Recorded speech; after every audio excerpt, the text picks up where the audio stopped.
It's steamy. Mention the name Tommy Cowen to most Jamaicans over 30, and in most cases, they will be quick to mention what little they know about him. Some may say he was around Bob Marley, some may say he was an MC, and some may say, oh, he is Carleen Davis's husband. All of which would be true, but as always, there is more to the man and his story. Sure, we can go down the rabbit hole of where he came from and tell the story of his musical journey, from being a part of the Jamaicans, a festival song winner, being a record producer, and talk about all his tours with the legend himself, Bob Marley. But this feature is about none of that. On the contrary, this is about his alleged sinister past. A past, if some retired members of law enforcement are to tell it, may even be embedded in murder. One which he literally got away with and intricately involved in. Her name was Valerie Chang-Cowan, Tommy's first wife, who along with this help, built a talent corporation company, which was founded in 1975 and represented artists such as John Holt, Dobby Dobson, Ruddy Thomas, Toots Hibbert, Ernie Smith, Scotty, Jack Radix, and Cowan's second wife Carleen Davis. However, she, Valerie, was found murdered in Kingston in 1992. The stories surrounding this incident are many, with some even saying she was found not just murdered, but also found with her head chopped off. That fact was, however, not confirmed, as we were unsuccessful in obtaining her death certificate, but what we are sure of is that Tommy remarried a few years later to his present wife, gospel recording artiste Carleen Davis, who incidentally was represented by the said company that was founded by Tommy and his now deceased wife, Valerie.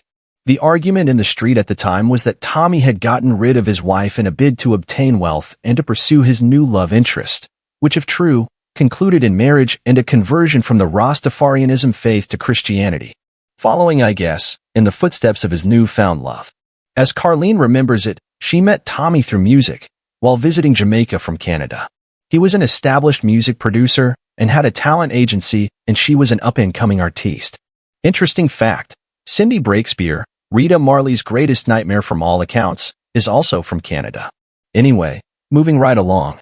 By the time of Tommy's first wife's murder, he was a well-known and established individual who had entered the music business in the mid-1960s, even becoming winner of the festival song competition in 1967.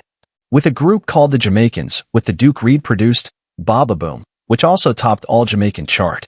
In his early years, he even worked as a sales and marketing manager at Byron Lee's Dynamic Studios, which gave him the experience needed to move into record production, working with artists including Jacob Miller and Inner Circle, Earl Zero, Leroy Smart, Ras Michael, The Cimarrons, Dean Stone, and Junior Tucker.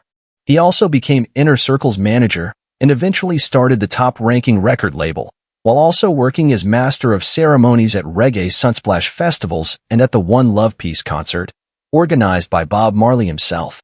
Cowan was also instrumental in the setting up of Marley's Tuff Gong studio, and eventually accompanied Marley on his tour of Europe and Zimbabwe Independence Day concert in Salisbury in 1980. While back in Jamaica, Tommy's wife, Valerie Chang-Cowan, was said to be the one on the ground building up the Talent Corporation Company, which he, or according to some reports, they, had founded in 1975. So in simple terms, Tommy was no ordinary Rasta by the time his wife was murdered. He was actually a legend in his space, and respected as such. So even though there were whispers of his involvement in her demise, because the streets were talking and fingers pointing, especially with some people knowing more than others, truth be told, there was never any real investigation into Tommy Cowan's alleged involvement in said incident, which leaves this case unsolved and filed away in the cold case annals, leaving one main question in the air. Who killed Valerie Chang-Cowan? Let us know what you think in the comments section. Thanks for watching. Don't forget to like, share, and subscribe to our channel. Until next time, walk good.